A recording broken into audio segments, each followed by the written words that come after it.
नंदीग्राम के संग्राम में बुरी तरह से हार का तमगा हासिल करने वाली ममता बनर्जी की पार्टी टीएमसी बंगाल का चुनाव क्या जीती। छुटभइये नेता और टटपुंजिये पार्टियों के साथ फ्रेंडली मीडिया ने उन्हें राष्ट्रीय स्तर का सबसे बड़ा नेता घोषित कर दिया। यह भी कहना शुरू कर दिया कि ममता की अगुवाई में विपक्षी पीएम मोदी के विजयी रथ को रोक देगी। जयकारे होने लगे, ममता के गीत गाए जाने लगे। लेकिन सवाल यह है कि क्या ऐसा हो जाएगा और क्या ममता बनर्जी विपक्ष की सर्वमान्य नेता बन पाएंगी। लगातार चुनावी नाकामियों के बीच राष्ट्रीय स्तर पर बीजेपी को रोकने के लिए विपक्षी गोलबंदी की पैरोकारी करती रही कांग्रेस खुद ममता की दिल्ली की राह रोकने में कसर नहीं छोड़ेगी।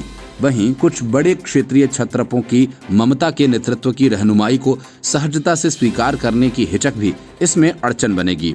बंगाल चुनाव में टीएमसी जीत के साथ ही उत्साह में कुछ छोटे क्षेत्रीय दलों के नेताओं से लेकर विशेषज्ञों ने ममता बनर्जी को 2024 के लोकसभा चुनाव के लिए विपक्ष का चुनावी चेहरा बनाए जाने की भविष्यवाणी शुरू कर दी है। लेकिन चुनावी नतीजों के उत्साह में शुरू हुई ऐसी भविष्यवाणियों से अलग राष्ट्रीय स्तर पर विपक्षी विकल्प और उसका एक सर्वमान्य चेहरा बनने का सियासी समीकरण इतना भी सहज नहीं है। इसमें सबसे बड़ी अड़चन तो कांग्रेस की ओर से ही लगाई जाएगी, क्योंकि ममता बनर्जी विपक्षी दलों को एकजुट करने के लिए आगे बढ़ती है तो यह कांग्रेस के नेतृत्व के लिए सीधी चुनौती होगी। कांग्रेस विपक्षी नेतृत्व की कमान किसी सूरत में अपने हाथ से निकलने नहीं देना चाहेगी, क्योंकि ऐसा हुआ तो पार्टी की बची कुची सियासी जमीन भी दरक जाएगी। राज्यों में लगातार हो रही हार के बावजूद कांग्रेस का राष्ट्रीय स्तर पर बचा स्वरूप और संगठनात्मक ढांचा ही उसकी सियासी प्रासंगिकता को बचाए हुए है। जाहिर है कि जब विपक्षी नेतृत्व की कमान कांग्रेस के हाथ से निकल जाएगी तब पार्टी के लिए अपनी बची खुची राजनीतिक जमीन बचाना भी मुश्किल होगा। कांग्रेस इस हकीकत से वाकिफ है और इसलिए राष्ट्रीय स्तर पर विपक्षी सियासत में दीदी की पूरी भूमिका की तरफदारी करने के बावजूद पार्टी यही प्रयास करेगी कि विपक्षी राजनीति की कमान किसी क्षेत्रीय दल के नेता के हाथ में न चली जाए।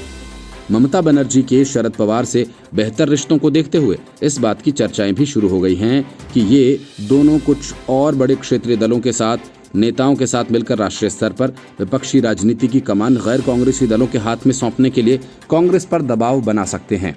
लेकिन राज्यों में क्षेत्रीय दलों की अपनी राजनीतिक सीमाएं और जरूरतों को देखते हुए यह इतना भी आसान नजर नहीं आता। पवार के मामले में ही देखा जाए तो उनकी प्रासंगिकता महाराष्ट्र की राजनीति में अपनी जगह बनाए रखने की है। कांग्रेस के साथ उनका बीते 2 दशक से जारी गठबंधन इसमें सबसे अहम है। स्वाभाविक रूप से पवार एक सीमा से ज्यादा कांग्रेस को दरकिनार कर ममता के लिए महाराष्ट्र में अपनी सियासत को दांव पर लगा देंगे। इसकी संभावना कम ही है। तमिलनाडु में द्रमुक नेता स्टालिन और झारखंड में झारखंड मुक्ति मोर्चा नेता हेमंत सोरेन दीदी से सहानुभूति रखने के बावजूद कांग्रेस की अनदेखी नहीं कर सकते। हेमंत कांग्रेस के साथ गठबंधन सरकार चला रहे हैं तो पहली बार मुख्यमंत्री बनने जा रहे स्टालिन को भी कांग्रेस के समर्थन की जरूरत है और इसी तरह दीदी का मजबूत नैतिक समर्थन करती रही। राजद भी बिहार की अपनी सियासत को पहली प्राथमिकता देगी। Report, news of India.